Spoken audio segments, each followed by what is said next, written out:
Captain Nathan Cole stood on the bridge of his ship, the Endeavour, and watched the stars through the viewport. He had served in space for 20 years. He had fought pirates and monsters and things that had no name. But he had never felt like this before. The orders had come 6 hours ago. Every human in the galaxy was going home. Every piece of human technology was coming with them. There would be nothing left behind. His communications officer, a young woman named Katie Brooks, looked up from her station. "Captain, we are receiving messages from the station. They want to know what we are doing." Nathan nodded. "Tell them to watch and learn." The Endeavour was docked at Farpoint Station, the largest medical facility in this sector. Humans had built it 200 years ago. They had staffed it with their best doctors. They had filled it with their most advanced equipment. Millions of aliens had been saved in these halls. Now it was time to take it all back. Dr. Megan Sullivan walked through the medical wing with a data pad in her hand. She was the chief medical officer, and she had worked at this station for 12 years. She knew every room. She knew every machine. She knew the names of every nurse and doctor who worked here. Behind her, human technicians were carefully disconnecting equipment. Regeneration pods were being shut down and packed into containers. Neural repair units were being wrapped in protective foam. Everything was being done properly and carefully. Nothing would be damaged. A Luminary administrator floated toward her. His name was Sereth, and his light flickered with anger. "Dr. Sullivan, you must stop this immediately," he demanded. "This equipment belongs to the station." Megan did not stop walking. "No, Administrator. This equipment belongs to humanity. We built it. We paid for it. We maintained it. The station simply borrowed it." Sereth moved to block her path. "The Council will not allow this. You are stealing medical equipment that patients need." Megan finally stopped. She looked at the glowing alien with tired eyes. "Administrator, yesterday the Council voted to put all human research under Luminary supervision. They said we could not be trusted. If we cannot be trusted with our own research, how can you trust us to treat your patients?" Sereth flickered. "That is different." "How is it different?" The Luminary had no answer. He simply stood there, his light growing dimmer. Megan walked around him and continued her work. In the cargo bay, Lieutenant Commander Patrick Sullivan, Megan's younger brother, supervised the loading operations.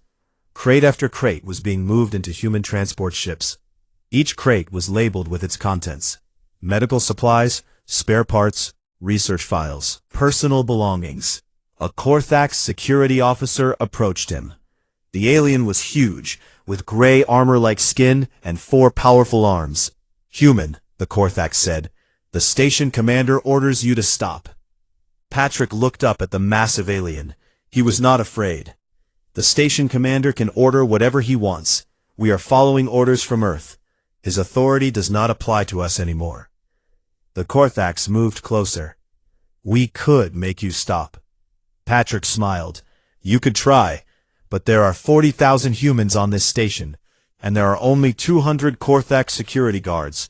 I do not think the math works in your favor." The Korthax stared at him for a long moment. Then he turned and walked away. Across the galaxy, similar scenes were happening everywhere.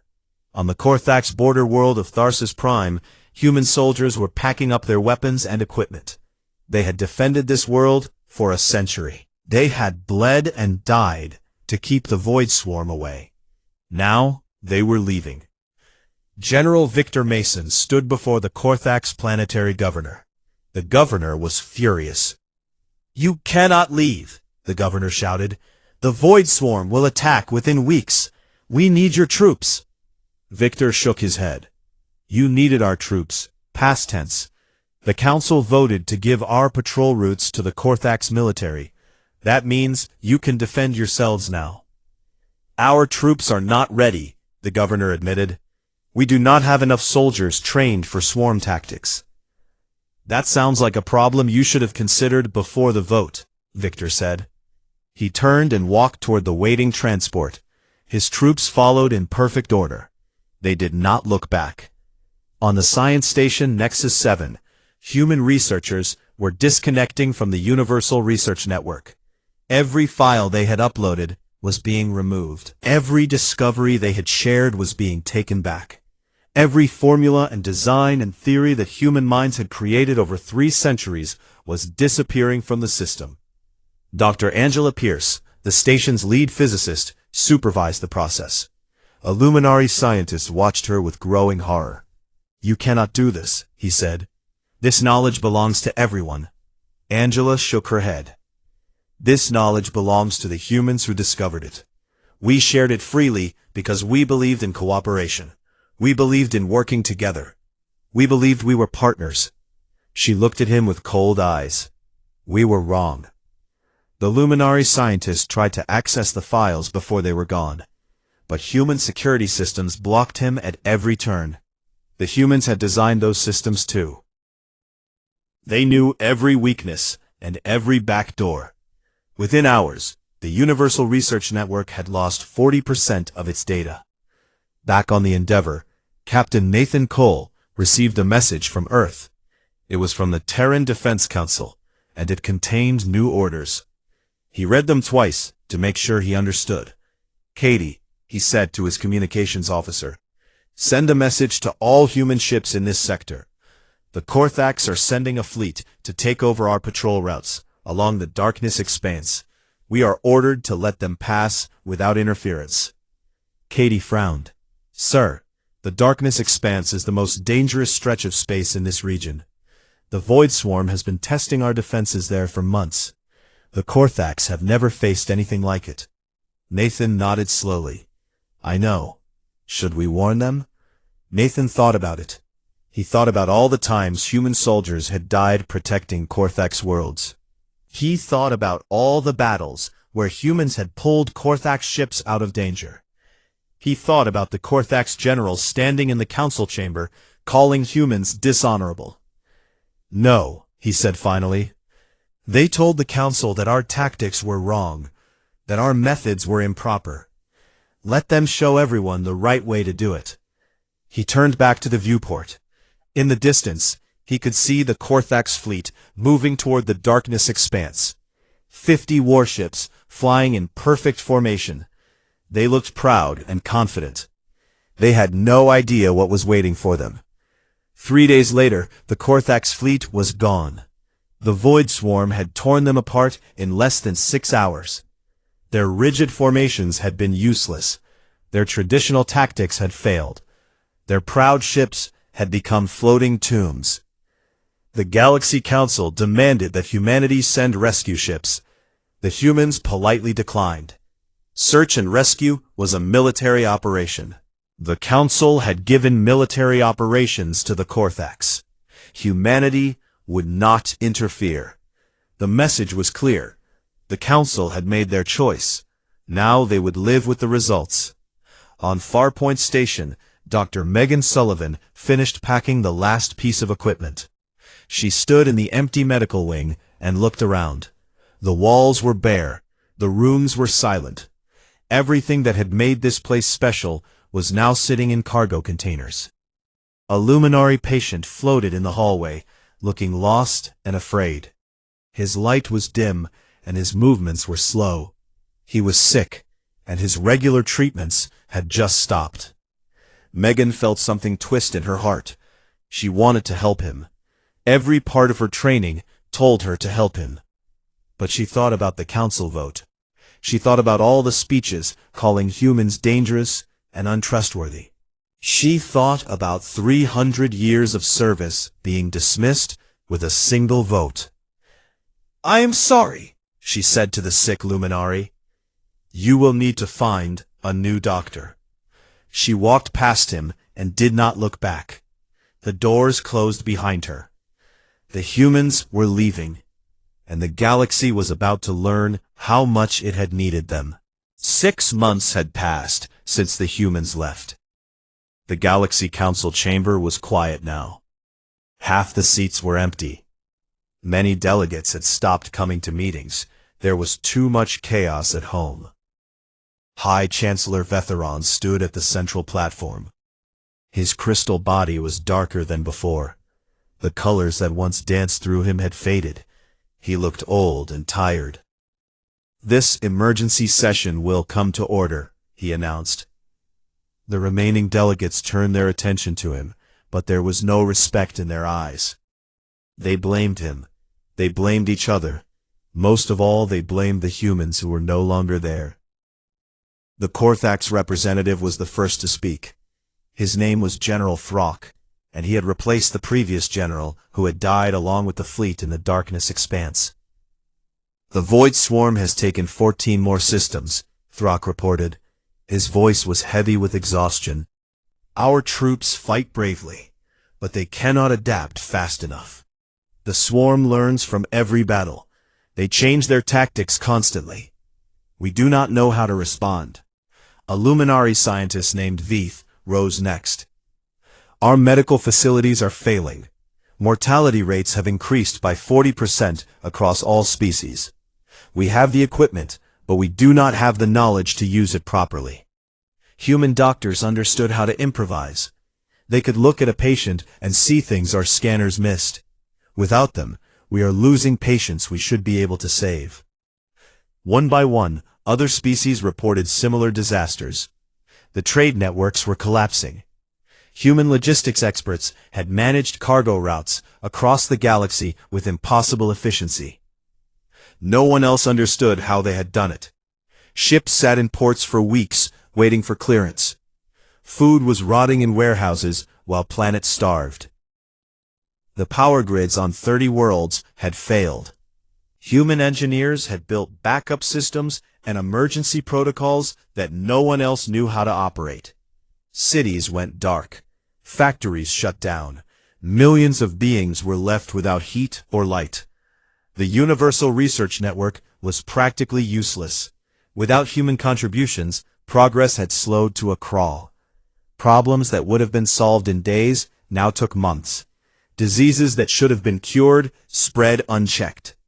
Vetheron listened to all of it. Each report was worse than the last. Each speaker was more desperate than the one before. "We must contact the humans," he said finally. "We must ask them to return." "We have tried," a small alien from the diplomatic corps said. "They refused to meet with our ambassadors for 3 months. Finally, they agreed to receive a delegation at their embassy station on the edge of Union space." Vetheron straightened. "Then we will send our best negotiators. We will offer them whatever they want. Territory, power, whatever it takes to bring them back." The Luminari ambassador, Sarath, rose to speak. He had been part of the delegation. His light was dim, and his voice was quiet. "I was there," Sarath said. "I spoke with the human commander of the embassy station. His name was Commander Tyler Bennett. He was polite. He offered us refreshments. He gave us a tour of their facilities. Then he told us that humanity was not interested in rejoining the Union." The chamber erupted in angry voices. Vetheron raised his arms for silence. "What do they want?" he demanded. "There must be something." Sarath shook his head slowly. "Commander Bennett smiled when I asked that question. He said that humans had spent 300 years proving their worth to the Council. They had given everything they had. They had sacrificed their lives for species who barely acknowledged their existence. And in return, the Council had voted to treat them like dangerous animals that needed to be controlled." The chamber fell silent. Sarath continued. He said that humanity had learned a valuable lesson. Their worth was not appreciated.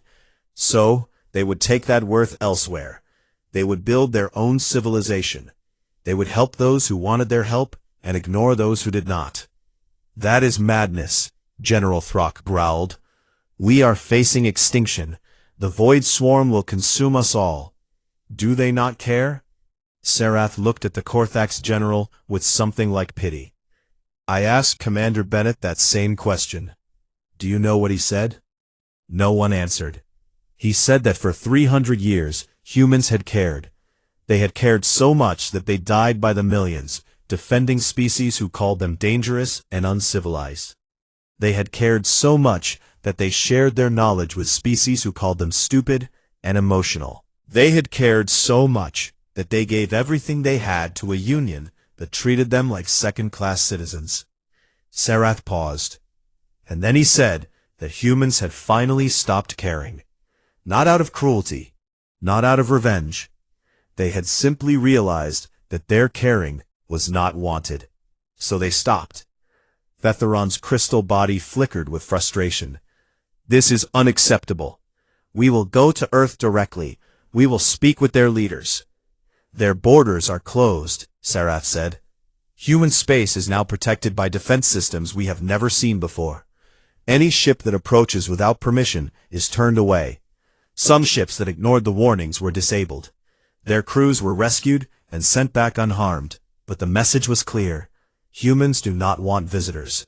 A younger Zalari delegate stood up. High Chancellor, perhaps we should consider why the humans are behaving this way. Perhaps we should consider that we made a mistake. Vetheron turned to face the younger member. A mistake? We voted to protect the stability of the Union. We voted to ensure safety and order. We voted to punish humans for being too good at everything, the young delegate said. We voted against them because they made us feel inferior. They solved problems faster than us. They fought wars better than us. They healed patients that our doctors could not. And instead of learning from them, we chose to push them away. The chamber was silent. Now they are gone, the young delegate continued, and we are learning exactly how much we needed them. Not because they were perfect, not because they were special, but because they were willing to help when no one else would. They were willing to try when everyone else gave up. They were willing to die for people who did not even like them. Vetheron started to respond, but another alarm interrupted him. A communications officer rushed into the chamber with a datapad. High Chancellor, the Void Swarm has breached the Korthak's inner defenses. They are heading toward the core worlds. We have reports of massive casualties. General Throck went pale. How did they get through? We had 3 defensive lines. The officer hesitated. The swarm used tactics we have never seen before. They seemed to know exactly where our weaknesses were. It was like they had been studying us for months. Vetheron closed his eyes. The humans used to study the swarm.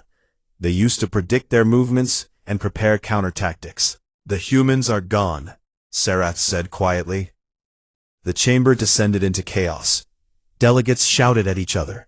Some called for war against the humans. Others called for surrender to the swarm.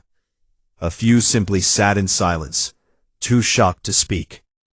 On the edge of Union space, Commander Tyler Bennett watched the chaos unfold on his screens.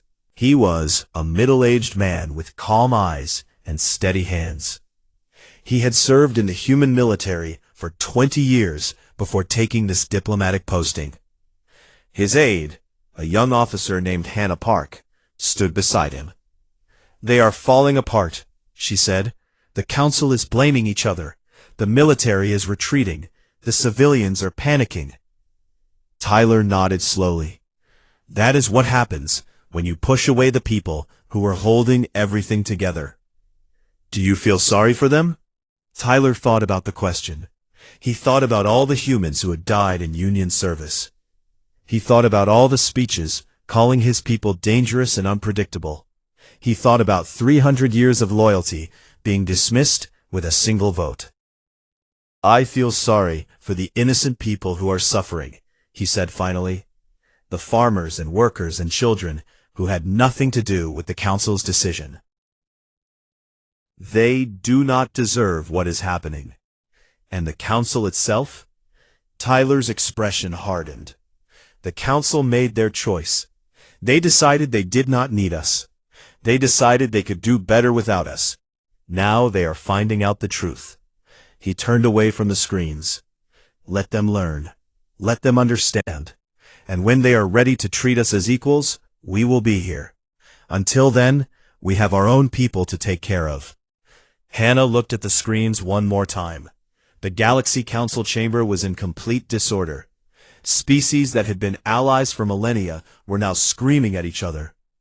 "Will they survive long enough to learn?" she asked. Tyler did not answer, because he truly did not know. 1 year after the human withdrawal, the Void Swarm reached the inner territories. Admiral Christopher Hayes stood on the bridge of his flagship, the Defiance, and watched the distress calls flood his screens. The Korthax homeworld was under siege. Massive swarm ships surrounded the planet like a dark cloud. Millions of Korthax were dying. Their proud warriors were fighting to the last breath. But it was not enough. It was never enough against an enemy that learned and adapted faster than they could respond. The Luminari core systems were being overrun. Their beautiful cities of light were going dark, one by one. Their scientists had tried everything, but they could not find a solution. They had always relied on humans for creative problem-solving. Without that creativity, they were helpless. Even the Zalari crystal fortresses were beginning to fall. The swarm had figured out how to shatter crystal. Vetheron's own world was under threat. Christopher's executive officer, Commander Brittany Cole, stood beside him. She had served with him for 10 years. She knew his thoughts before he spoke them. "The calls are getting more desperate," she said quietly. "They are begging for help." Christopher nodded. His face was calm, but his eyes were troubled. He had fought the Void Swarm many times. He knew how terrible they were. He knew what happened to planets that fell to them. "Show me the messages from the Council," he said. Brittany pulled up the communications log. There were hundreds of messages from Galactic Union officials. The first ones were demands. The Council commanded humanity to honor its old treaties. They insisted that humans were obligated to defend the Union. Christopher had ignored those messages. The later ones were different. They were pleas. High Chancellor Vetheron himself had sent a personal message asking for help. He had apologized for the vote. He had promised to restore humanity's full status. He had offered anything and everything the humans wanted. Christopher had ignored those messages too. The most recent message was different. It was from Vethorin, but there was no demand in it, no offer, just a simple question. How can you watch billions die and do nothing? Christopher read the message 3 times. Then he opened a channel to Earth. President Lauren Mitchell appeared on his screen. She was a small woman with gray hair and sharp eyes. She had been president for only 2 years, but she had already proven herself to be strong and wise. "Admiral Hayes," she said, "I assume you are calling about the Void Swarm incursion." "Yes, Madam President. The situation is critical. The Union is falling. If we do not act soon, there will be nothing left to save." Lauren nodded slowly. "I have also been reading the messages from the Council. They are quite different from the speeches they gave a year ago." "Yes, ma'am." Christopher hesitated. "May I speak freely?" "Always. I hate what the Council did to us. I hate how they treated our people. I spent 30 years serving in Union space, and they threw us away like garbage. Part of me wants to watch them burn." Lauren said nothing. She waited. "But that is not who we are," Christopher continued. "Humans have always helped those in need, even when those people did not deserve it, even when they had treated us badly. We help because it is the right thing to do, not because we expect gratitude, not because we want something in return. We help because that is what makes us human." Lauren's expression softened. "What do you recommend, Admiral?" "Humanitarian intervention. Medical ships, evacuation support, refugee assistance. We save as many innocent lives as we can." "And military support?" Christopher shook his head. "No, ma'am. The Council voted to handle military matters themselves. They said our tactics were improper and dishonorable. I think we should respect that decision." Lauren was quiet for a long moment. Then she nodded. "Very well, Admiral. You have authorization for humanitarian operations only. Save who you can, but do not fire a single shot in defense of the Union. Let them see exactly what they lost when they pushed us away. Yes, Madam President. The communication ended. Christopher turned to Brittany. Send the order to all ships. We are going in. Medical teams only. No weapons, no combat support. Brittany frowned. Sir, that is dangerous. The swarm will not distinguish between medical ships and warships. I know. But we are not going there to fight. We are going there to help. And if the swarm attacks our medical ships, the whole galaxy will see what kind of monsters they are. Within hours, human hospital ships were crossing into Union space. They were painted white with red crosses, the ancient symbol of medical aid. They carried no weapons. They broadcast messages of peace on all channels. The first ship to arrive at the Korthax homeworld was the Mercy. Captain Diana Ross commanded it. She had been a combat medic before becoming a captain. She had seen more death than most soldiers, but nothing had prepared her for what she found. The Korthax were dying by the millions. Their cities were burning. Their warriors were fighting with broken weapons and empty ammunition. Children were hiding in shelters that were crumbling around them. Diana ordered her teams to land immediately. Human doctors and nurses flooded into the war zones. They set up field hospitals in the ruins of buildings.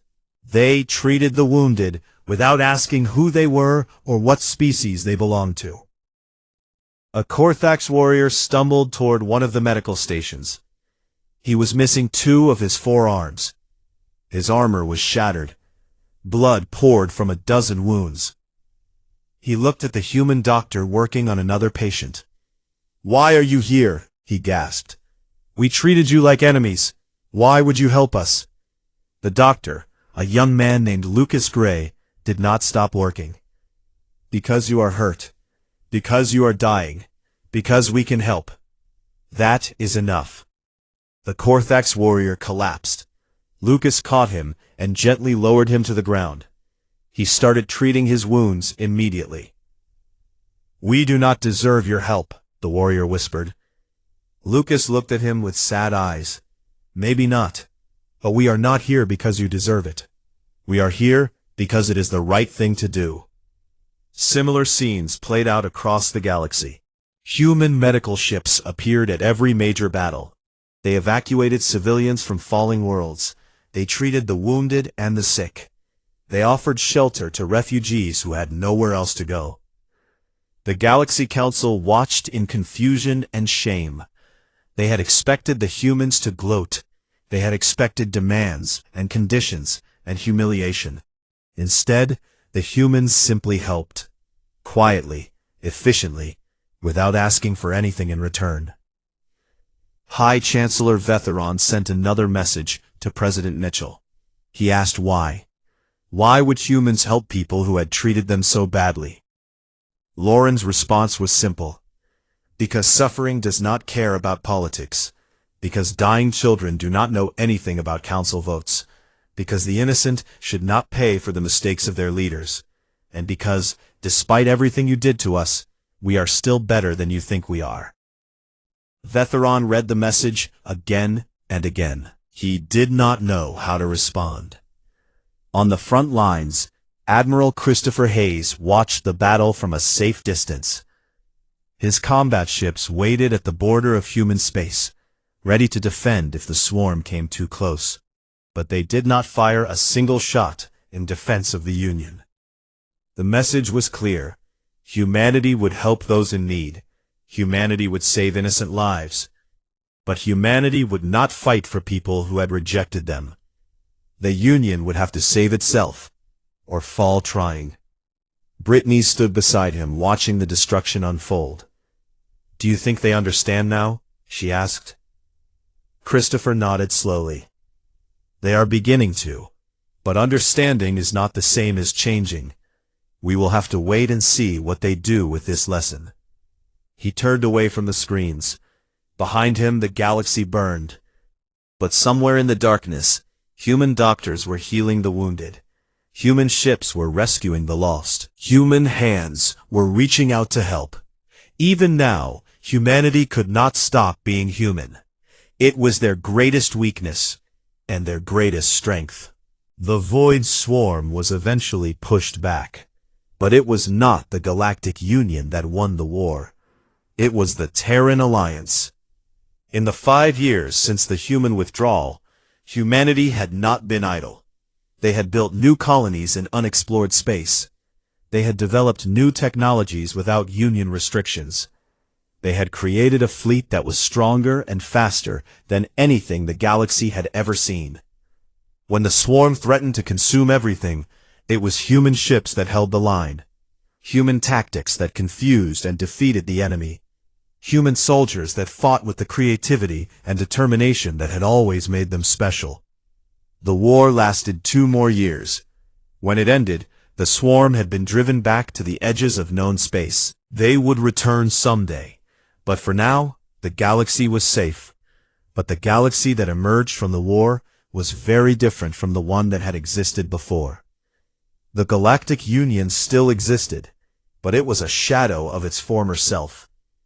The Korthax Empire had lost half its territory. Many of their worlds were still being rebuilt. Their proud warriors had learned humility the hard way.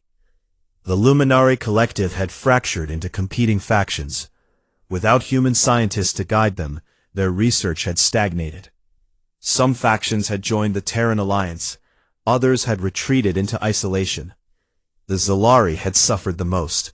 Vetheron's own world had nearly fallen. The crystal towers that had stood for 10,000 years were shattered. His people were scattered across the stars, refugees in a galaxy that no longer respected them. Ambassador Daniel Wright returned to the Galaxy Council chamber 5 years after his departure. He walked slowly down the long aisle toward the central platform. His hair was gray now, and there were lines on his face that had not been there before. But his eyes were the same. Calm, patient, undefeated. The chamber was half empty. Many species had left the Union entirely. Some had joined the Terran Alliance. Others had simply given up and retreated to their homeworlds. High Chancellor Vetheron stood at the central platform. He looked old and broken. His crystal body was dull and cracked. The pride that had once shone from every facet was gone. "Ambassador Wright," he said.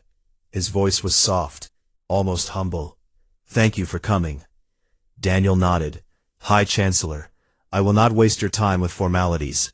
Vetheron looked around the nearly empty chamber. "We have lost everything. Our power, our influence, our pride. The Union is dying. Without humanity, we cannot survive." He simply waited. "I am here to ask what humanity wants," Vetheron continued. "What would it take for you to rejoin the Union? We will give you anything. Full voting rights, control of military operations, leadership of the Council itself, whatever you want." The remaining delegates leaned forward, desperate to hear Daniel's answer. But Daniel did not answer immediately. He looked around the chamber at the aliens who had once voted against his people. Some of them would not meet his eyes. Others stared at him with a mixture of hope and shame. Finally he spoke. "5 years ago, I stood in this chamber and listened to your council call my people dangerous, unpredictable, emotional. You voted to take away our rights because you were afraid of what we might do." Vetheron lowered his head. "We were wrong." "Yes, you were." Daniel's voice was not angry. It was simply tired. For 300 years, humanity gave everything to the Union. We bled for you. We died for you. We shared our knowledge and our technology and our hopes. And you repaid us by treating us like animals that needed to be controlled. "We understand that now," Vetheron said. "We made a terrible mistake." "You did," Daniel paused. "But that is not why we left." The chamber fell silent. Vetheron looked confused. "We left because we realized something important," Daniel continued. "We realized that we did not need your approval to matter.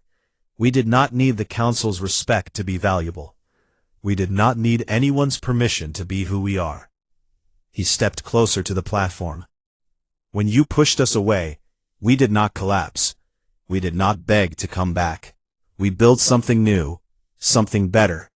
We created the Terran Alliance, and in 5 years, we have accomplished more than we did in 3 centuries of Union membership. So when you ask what we want to rejoin the Union, you are asking the wrong question. We do not want to rejoin the Union. The Union, as it existed, was broken. It was built on a foundation of arrogance and fear. It could never have lasted. Vetheron's crystal body flickered with alarm. Then what do you propose? If you will not rejoin us, what happens next? Daniel reached into his coat and pulled out a small datapad. He placed it on the platform in front of Vetheron. We are not offering membership. We are offering partnership. Vetheron picked up the datapad and read its contents. His crystal body slowly began to glow brighter as he understood what he was seeing. The Terran Accord, Daniel explained.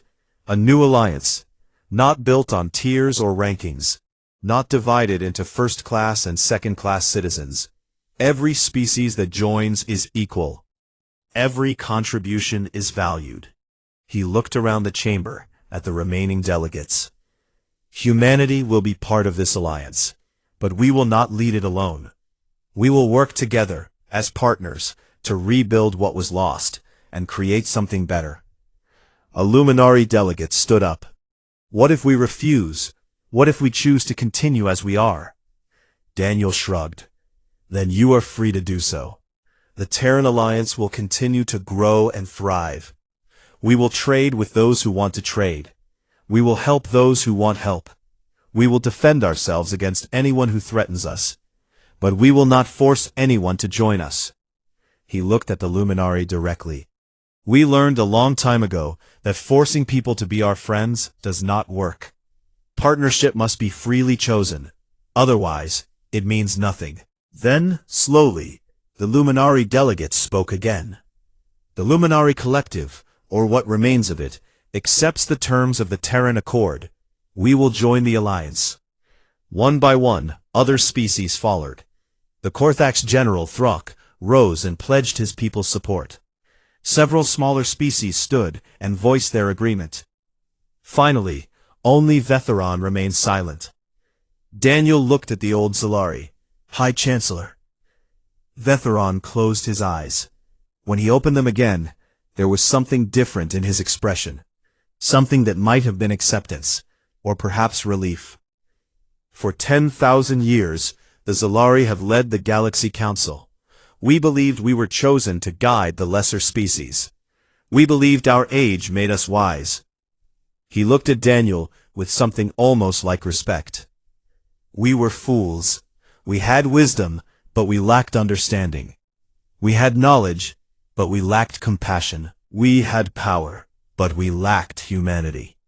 He stepped down from the platform, something no High Chancellor had ever done while in office. The Zalari accept the Terran Accord. We will join as equals, as partners, as friends if you will have us. Daniel extended his hand. It was an ancient human gesture, an offer of peace and trust. Vetheron hesitated. Then slowly, he reached out and took it. Welcome to the Alliance, Daniel said. Behind him, Ashley Morgan, now an ambassador herself, allowed herself a small smile. She had stood beside Daniel 5 years ago when he walked out of this chamber. She had watched as humanity built a new future for itself, and now she was watching as that future expanded to include the very people who had once rejected them. It took a long time, she said quietly. Daniel nodded. Some lessons take longer to learn than others. He turned and walked toward the exit, just as he had 5 years before. But this time, he was not leaving in anger. He was leaving with hope. Behind him, the Galaxy Council chamber was finally quiet. But it was not the silence of despair. It was the silence of a new beginning. The humans had left, and in leaving, they had taught the galaxy a lesson it would never forget. Respect was not given, it was earned. And once lost, it took a very long time to regain. But it was not impossible. Nothing was ever impossible. That was the human way, and now perhaps it could become everyone's way. The stars stretched out before them, bright and endless. The future was uncertain, but it was full of potential. And for the first time in centuries, humans and aliens would face that future together. As equals, as partners, as friends. The Galaxy Council Chamber was the largest room in the known universe. It stretched for miles in every direction. Thousands of species had seats here. They came from every corner of the galaxy to make laws and decide the future of trillions of lives. Ambassador Daniel Wright stood at the human delegation platform. He was a tall man with gray eyes and a calm face. He had served as humanity's voice in this chamber for 15 years. He had seen many votes. He had heard many speeches. But today was different. Today, he knew something was coming that would change everything. The Zalari High Chancellor floated to the central platform. His name was Vetheron, and he was made entirely of living crystal. Light passed through his body and created rainbows on the walls. The Zalari were one of the oldest species in the galaxy. They believed this made them wiser than everyone else. Vetheron raised his crystalline arms for silence. The chamber grew quiet. 10,000 aliens stopped talking and turned to watch. "We have gathered to discuss the human question," Vetheron said. His voice echoed through the chamber like breaking glass. Daniel felt his aide tense beside him. Lieutenant Commander Ashley Morgan was young, but she was smart. She had warned him about this meeting. She had told him that the other species were planning something. The Luminari representative stood next. The Luminari were beings of pure light. They considered themselves the smartest species in the galaxy. They ran most of the research centers and universities. "Humans are dangerous," the Luminari said. "They solve problems with violence. They act without thinking. They let their emotions control them. We have studied them for 300 years. Our conclusion is clear. Humans must be controlled." Daniel said nothing. He simply listened. The Korthax general rose from his seat. The Korthax were massive creatures with armored skin and 4 arms. They were warriors, but they fought in rigid formations. They followed rules and orders without question. "Humans fight without honor," the general growled. "They use tricks and lies. They change their tactics in the middle of battle. This is not proper warfare. We cannot trust them to defend our borders." One by one, other species stood to speak against humanity. The complaints were always the same. Humans were too emotional. Humans were too creative. Humans were too unpredictable. Daniel listened to all of it. His face showed nothing. Finally, Vetheron called for the vote. The resolution was simple. Humanity would be demoted to second-tier status. They would lose half their voting rights. Their military patrols would be handed to the Korthax. Their research facilities would be supervised by the Luminari. The vote passed easily. 8,000 species voted yes. Only a few hundred voted no. The humans had never made many friends in this chamber. Vetheron turned his crystalline face toward Daniel. "Ambassador Wright, do you wish to respond?" Daniel stood slowly. He looked around the chamber at all the aliens who had just voted against his people. Some of them looked smug. Others looked nervous. A few would not meet his eyes. "I have a few words," Daniel said. His voice was calm and steady. Ashley handed him a small datapad. He looked at it for a moment, then looked back at the council. 300 years ago, humans came to the stars, he began. We were young and eager. We wanted to join the galactic community. We wanted to help. We wanted to learn. And we wanted to make friends. The chamber was completely silent. For 300 years we have done exactly that. Human doctors have healed billions of patients in Luminari hospitals. Human soldiers have died defending Korthax borders. Human engineers have built space stations and trade routes that benefit everyone. He paused and looked directly at Vetheron. We have given everything we have to this union. We have asked for nothing but respect and fair treatment. Today you have shown us exactly how much that means to you. Vetheron shifted uncomfortably. Ambassador, the vote was about safety and stability. It was not personal. Daniel smiled. It was not a warm smile. Of course not, he said. Nothing is ever personal in this chamber. It is all about the greater good, the safety of the many. I understand completely. He looked down at the datapad again. That is why humanity accepts your decision. A murmur ran through the chamber. The Luminari representative leaned forward. You accept? Just like that? Yes, Daniel said. Effective immediately, humanity will comply with the Council's wishes. We will remove ourselves from military patrols. We will withdraw from research facilities. We will step back from all positions of authority. Vetheron nodded slowly. That is very reasonable, Ambassador. I am not finished, Daniel said. We will also be taking our things with us. The murmur grew louder. The Korthax general stood up. What do you mean, your things? Our ships, Daniel said. Our weapons, our medical equipment, our technology, our research, our trade networks, our people, everything that belongs to humanity will be removed from Galactic Union space within 30 standard days. The chamber exploded into noise. Aliens shouted and argued. Some jumped to their feet. Others sat frozen in shock. Vetheron raised his arms for silence, but it took a long time before anyone listened. Ambassador Wright, he said finally, you cannot simply leave. Humanity is part of the Union. You have obligations. We had obligations. You just voted to reduce our status and rights. You cannot take our rights away and expect us to keep our obligations. That is not how fairness works. The Luminari representative sputtered. But the medical stations depend on human doctors. The research networks depend on human scientists. Yes, Daniel agreed. They do. You would let people die? The Luminari demanded. Daniel looked at him for a long moment. You just voted to put our research under supervision because you do not trust us.